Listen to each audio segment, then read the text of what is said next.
Confidence आला शाळेमध्ये कॉलेजमध्ये आपल्याला शिकवलं जातं की भरपूर कॉन्फिडन्स आण, संयम आण, पेशन्स तुझ्यामध्ये जे बोल्ड बन, डेअरिंग आण, पॉझिटिव्ह बन. हे शक्य आहे का?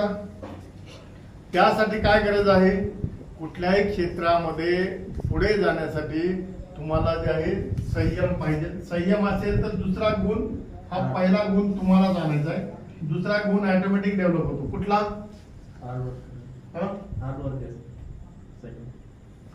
पेशन्स ठेवला की तुम्ही मेहनत करा.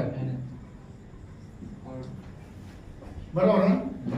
मेहनत करा. हा मेहनत करण्याचा गुण जे आहे तुमचा, पेशन्स ठेवल्यामुळे तुमचा हा गुण डेव्हलप होऊन जाईल.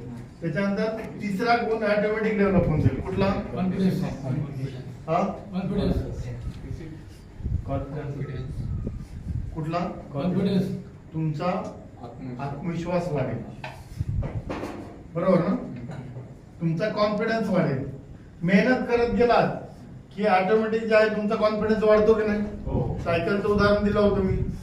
सायकल तुम्ही सुरुवातीला येत नव्हती, तुमच्यामध्ये तुम्ही संयम ठेवला, काय झालं? सायकल शिकला, मेहनत केली, त्याच्यानंतर ऑटोमॅटिक सायकल चालवताना तुम्हाला जोश आला की नाही? मग तुम्ही हात सोडून पण सायकल चालवायला लागली. म्हणजे तुमच्यामध्ये विश्वास, कॉन्फिडन्स वाढला की नाही? तुमचा कॉन्फिडन्स वाढला की ऑटोमॅटिक ज्यांना चौथा गुण डेव्हलप होतो. कुठला? तुम्ही सकारात्मक बनता. सकारात्मक बनता, तुम्ही पॉझिटिव्ह बनता. हे बघा, कुठलाही माणूस लगेच पॉझिटिव्ह नसतो. सगळे लोक जे आहेत, ज्यांना काही येत नाही ते निगेटिव्ह असतात, आणि ज्यांना येतं ते पॉझिटिव्ह असतात. अंगूर काय म्हणतात ना, ते कोल्ह्याला द्राक्ष आंबट. सुरुवातीला जम करतो करतो करतो पण त्याला काय ते तोंडात लागत नाही. आणि जाताना काय म्हणतो, आपण गोष्ट ऐकलेली आहे ना, गोष्ट ऐकली आहे का नाही? जाताना काय म्हणतो, हे द्राक्ष जे आहेत ना आंबट आहे. म्हणजे त्याला खाता नाही आलं ना. मग ज्याला खाता नाही आले, ज्याला मेहनत नाही करता येत, तो काय म्हणतो? नाव ठेवतोच. तर हे ऑटोमॅटिक होतं. तर हे बघा, पॉझिटिव्ह बनणे हा. आणि पाचवा गुण जे आहे, तुम्ही बोल्ड बनता, डेअरिंग येते. पाचवा गुण ऑटोमॅटिक डेव्हलप होतो, डेअरिंग तुमच्यामध्ये. आणि हे बघा मित्रांनो, आयुष्यामध्ये तुम्हाला पुढे जाण्यासाठी हे पंचमहाभूतच तुमच्याकडे गरजेचे आहे. लाईफ मध्ये तुम्हाला ग्रोथ करण्यासाठी हेच महत्वाचं आहे. त्याच्यातला पेशन्स, संयम हा तुम्हालाच ठेवायचा आहे. इथून गेल्यानंतर लक्षात ठेवा, त्रास होणार. नवीन वातावरण आहे, नवीन ठिकाण आहे, नवीन माणसं आहे. उदाहरण सांगतो, तुम्ही इथं ज्यावेळेस सेंटरमध्ये आले होते त्यावेळेस तुम्हाला करमत होतं का? काय वाटलं सुरुवातीला? वाटलं की नाही? म्हणजे सुरुवातीला तुम्हाला इथं करमलं नाही. 1-2 दिवस जर परेशान झाले की नाही, 1-2 दिवस तर तुम्ही कन्फ्युजच होता, राहू का जाऊ. सवय लागली, सवय लागली, आता काय वाटत नाही. आता सवय लागली म्हणजे आता तुम्ही सेट झाले. हे तुमचं दुसरं घर बनत. काय म्हणतो? इथं जवळ नाही गेले म्हणजे असं आता इथून जाऊ वाटत नाही. म्हणजे ऑटोमॅटिक होत आहे. हे बघा, तुम्ही सुरुवातीला आपलं घर सोडल्यामुळे तुम्हाला इथं जे आहे नवीन वाटलं, पण इथं आल्यानंतर तुमचं हे दुसरं घर बनलं. आणि आता आणखी तुमचं तिसरं घर पण बनेलच की. हा, आणि तिथे जे ना तुम्हाला आता आयुष्यभर जे आहे 60 वर्षापर्यंत तुम्हाला नोकरी करायची आहे. 60 वर्षापर्यंत कोणीही तुम्हाला काढत नाही. ट्रान्सफर होऊ शकते इकडं तिकडं. तुम्ही जर नोकरी सोडली, रिझाईन दिलं, तर तुम्ही दुसरीकडे ज्यांना जॉईन करू शकता. आलं लक्षात? पण तुम्हाला असं कोणीही काढू शकत नाही. म्हणजे 60 वर्षापर्यंत तुम्ही नोकरी करत जाणार ना. आणि आता नवीन ज्यावेळेस तुम्ही इथून जाल, सगळ्यात महत्वाचं काय आहे की तुम्ही या पीसफुल वातावरणात राहिला. सेंटरचं वातावरण हे अतिशय पीसफुल वातावरण आहे की नाही?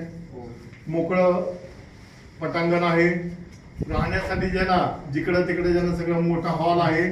कुठेही ज्यांना पाय पसरू शकतात, कुठेही झोपू शकतात, आहे की नाही? जेवणासाठी ज्यांना पाठीमागे ज्यांना व्यवस्था आहे. आता इथून गेल्यानंतर काय होणार आहे?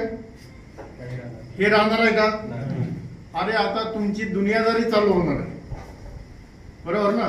आणि तिथं दुनियादारीमध्ये जे आहे तुम्हाला प्रत्येक गोष्ट सुद्धा करायची आहे. आता नोकरी केली तर पगार मिळणार आहे. सिनियर अधिकारी काय म्हणणार, तू तुझ्यासाठी आला, तू ड्युटी करतोय, तुला पगार मिळणार आहे, फुकट करणार आहे, चांगली नोकरी कर, प्रेशर देतील. संयम ठेवा, सुरुवातीला पेशन्स ठेवा. पेशन्स पेशन्स पेशन्स, संयम हाच गुरु आहे. कारण अनुभव हा गुरु आहे असं म्हणतात की नाही? अनुभव हा गुरु आहे म्हणतात, पण अनुभव घेण्यासाठी संयम पाहिजे ना. तर संयम हाच पहिला गुरु आहे. संयम ठेवला निश्चितपणे तुमचं रुटीन लागेल. काय होईल, 1 महिना ड्युटी केली तुम्ही, 1 महिन्यावर त्रास होणार. सुरुवातीला पैसे नसतील, कमी असतील, ऍडजस्टमेंट करायचे, सगळ्या गोष्टी ज्यातनं करायचे. मग तुमचा 1 महिना कसा तरी जाईल, 1 महिन्यापर्यंत थोडा त्रास होईल. तर सुरुवातीला पहिले 4 दिवस 8 दिवस तर तुम्हाला बरीच परेशानी होईल बरं का. सुरुवातीला इथं झाली की नाही 2-4 दिवस, तसंच सेम होणार आहे. त्याच्यानंतर जे आहे तुमचं 8-10 दिवसानंतर मग तुम्हाला तुमचं रुटीन लागून जाईल. आणि 1 महिन्याचा पगार, 1 महिना तुमची ड्युटी झाली, 1 महिन्याचं अटेंडन्स झालं, पेमेंट मिळालं, तुमचं सगळं रुटीन जे आहे सगळं दुःख दूर होऊन जाईल. आणि एकदा खिसा गरम राहिला ना, माणूस कुठं हलत नाही, माणूस वायबल होत नाही. ओव्हरटाईम जेवढे मिळेल तेवढे ओव्हरटाईम करा. लक्षात, ओव्हरटाईम करायला कमी पडू नका. आता हेच वय आहे, तुम्ही यंग आहात, तुम्ही तरुण आहात, मेहनत करायला आता मागे नाही सरकायचं. आता नाही करायचं का, म्हातारा झाल्यानंतर करायचे का? पैसा कमवणं अतिशय महत्वाचं आहे. सगळ्यात महत्वाचा पॉइंट मला जे आहे तुम्हाला सांगायचा होता की तुम्ही आता इथून गेल्यानंतर नोकरी करा.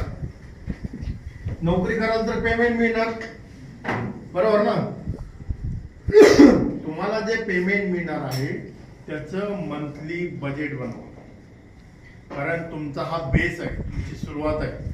आमच्यासारखं नाही की आमच्याकडे भरपूर पैसा येतोय, आम्हाला भरपूर पगार मिळते आणि बजेट नाही बनवून तर चाललं, असं करता येईल का?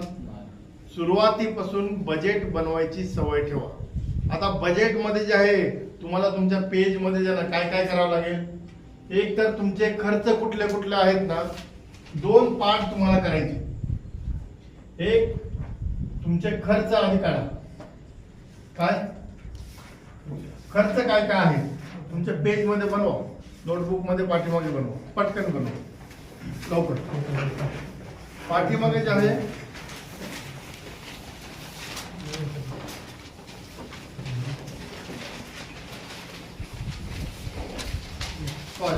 हे बघा, काय काय खर्च असू शकतो तुमचा. एक तर मेसचा खर्च आहे. मेसला तुम्हाला जे आहे 2 ते 3 हजार 4,000 रुपये लागतील. तर 4,000चं बजेट तुमचं मेसचं फिक्स करा.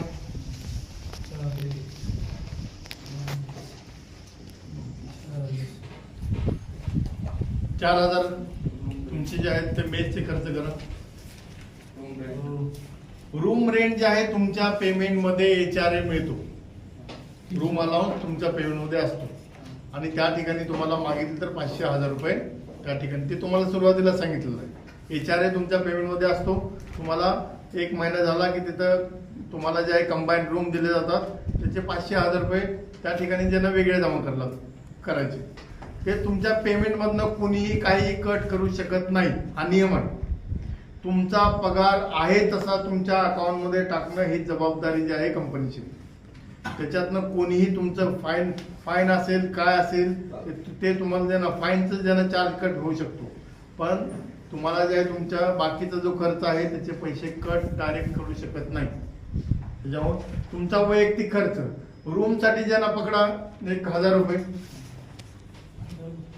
1000 रुपयाचं बजेट ठेवून. मोबाईल रिचार्जचं तुमचं ज्यांना बजेट ठेवून 300 रुपये ज्यांना मोबाईल रिचार्ज मंथली करा. 200 रुपये लागतं ना, 600 रुपये, 200 रुपये मोबाईल रिचार्जचं करा. त्याच्यानंतर काय आहे तुमचा वैयक्तिक खर्च पकडा 500 रुपये.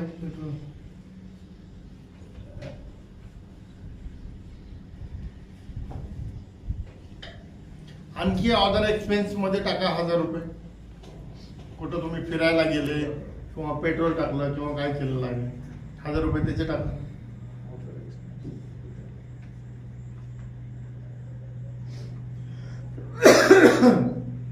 त्याच्यानंतर टाका सेविंग. सेविंग मध्ये 2000 रुपये टाका. प्रत्येक महिन्याला तुम्हाला 2000 रुपये सेविंग करायची. 1000 रुपये SIP मध्ये टाका. SIP बद्दल सांगेल मी तुम्हाला. आणखी काय खर्च आहे? तुम्ही कधी गावी गेलात तिकडे तिकडे गेलात तर त्याचे 1000 रुपये टाका. मंथली 1000 रुपये करा. म्हणजे गावी तर काय तुम्ही महिन्याला नाही जाणार ना, पण 1000 रुपयाचं बजेट पकडा. वैयक्तिक खर्च आणखी काय आहे? आणखी काय आहे? कपडे, कपडे ड्रेस त्याचं ज्यांना बजेट 1000 रुपये करा. 1000 रुपये करा. आणखी काय आहे? आणखी काय आहे?